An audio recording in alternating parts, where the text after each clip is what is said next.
আপনাদেরকে নমস্কার এবং ধন্যবাদ জানাই। প্রিয় এলাকাবাসী, প্রিয় দেশবাসী, প্রিয় সাথী ও বন্ধুগণ, প্রিয় সহযোদ্ধা। আপনারা সকলে জ্ঞানী এবং গুণী, সকলে বোঝেন এবং সকলে চিন্তা করবেন।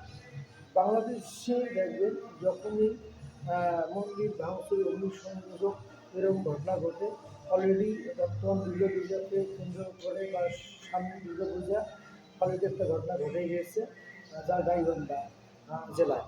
তো আমার কথা হলো, বাংলাদেশে যবে দুর্গাপুজোর উৎসব আসে তখনই মন্দির ভাঙচুর শুরু হয়ে যায় বা বিভিন্ন জায়গায় ঘটনা ঘটে।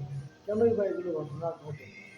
আপনারা সকল যারা হিন্দু ভাই বোন সহযোগিতা যারা আছে, আপনার নিজ দায়িত্বে আপনারা স্বেচ্ছাসেবক ভলান্টিয়ার দিয়ে থেকে আপনার মন্দিরকে রক্ষা করবেন বা সুষ্ঠু শৃঙ্খলভাবে আমরা পূজা অর্চনা করবেন। আপনাদের মন্দির কেউ রক্ষা করবে না, আপনার মন্দির আপনাকে রক্ষা করতে হবে। আপনার মন্দির আপনি রক্ষা করতে না পারলে এই পুজো করার প্রয়োজন নেই আমি মনে করি। আরেকটা বিষয়, বাংলাদেশে এই দুর্গা পুজোর সময় এই কিছু মেয়েরা, সনাতনী মেয়েরা কিছু অশ্লীলভাবে ভঙ্গি ভঙ্গি দেখিয়ে এই যে নৃত্য দেওয়া এগুলো বর্জন করতে হবে। আমাদের ধর্মীয় যেগুলো গান আছে বা মন্ত্র আছে এগুলোর মধ্যে যতটুকু আমার ধর্মীয় দৃষ্টিতে বা বৈদিক ধর্ম অনুযায়ী, সনাতন ধর্ম অনুযায়ী যতটুকু আরতি করা যায় অতটুকুই করবেন, আমি এটা আশাবাদী। আর দ্বিতীয় কথা, বাংলাদেশে বর্তমান সোশ্যাল মিডিয়া আমরা যদি চিন্তা করি, বাংলাদেশ নাকি একবার বিশ্ব চ্যাম্পিয়ন চ্যাম্পিয়ন হয়েছিল যা দুর্নীতিতে। তা আমি মনে করব বর্তমান বাংলাদেশে সোশ্যাল মিডিয়া যদি বিশ্লেষণ করা যায়, আমাদের আশা করি কিছু হিন্দু মেয়েরাই চ্যাম্পিয়ন হবে। কেন চ্যাম্পিয়ন হবে?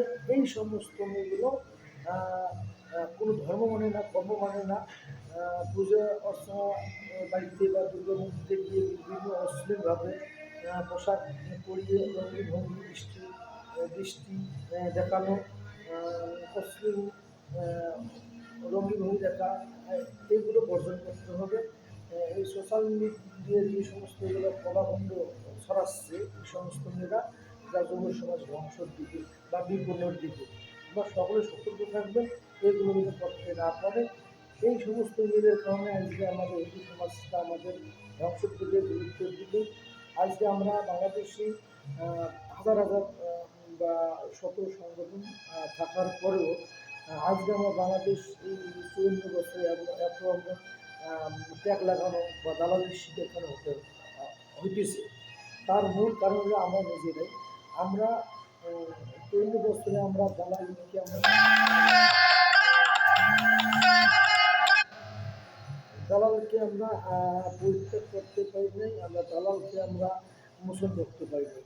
না করার কারণে এই বাংলাদেশে আমরা যে হিন্দুগুলো আছে বৃহত্তম বা দ্বিতীয় শ্রেণী বর্তমান বাংলাদেশে, যেমন অনেক শতাধিক সংগঠন, হিন্দু বৌদ্ধ খ্রিস্টান উদযাপন ইত্যাদি বাংলাদেশে আনা হচ্ছে এবং খেলা আসছে, অনেক শতাধিক সংগঠন রয়েছে। এই সংগঠনগুলো আমরা যদি বাংলাদেশে একটি সবাই সুগঠিতভাবে সুশৃঙ্খলভাবে একটা আমরা পরিপূর্ণভাবে রাজনৈতিক দল রূপান্তর করতাম, আজকে আমি মনে করি বাংলাদেশে আজকে বৃহত্তম দল হিসেবে আমাদের বাংলাদেশের একমাত্র সনাতনী দল আমাদের বাংলাদেশে থাকত বা আমরা সকলেই আমরা নেতৃত্ব দিতে পারতাম। এই বাংলাদেশে এই সুসংগতি না হওয়ার কারণে আজ পর্যন্ত আমরা এখনও বিভিন্ন মতে আমরা প্রকাশে নিয়ে আসতে পারি। তার কারণে আমাদের নতুন প্রজন্মরা এগুলো আমাদের ঘটতেছে বা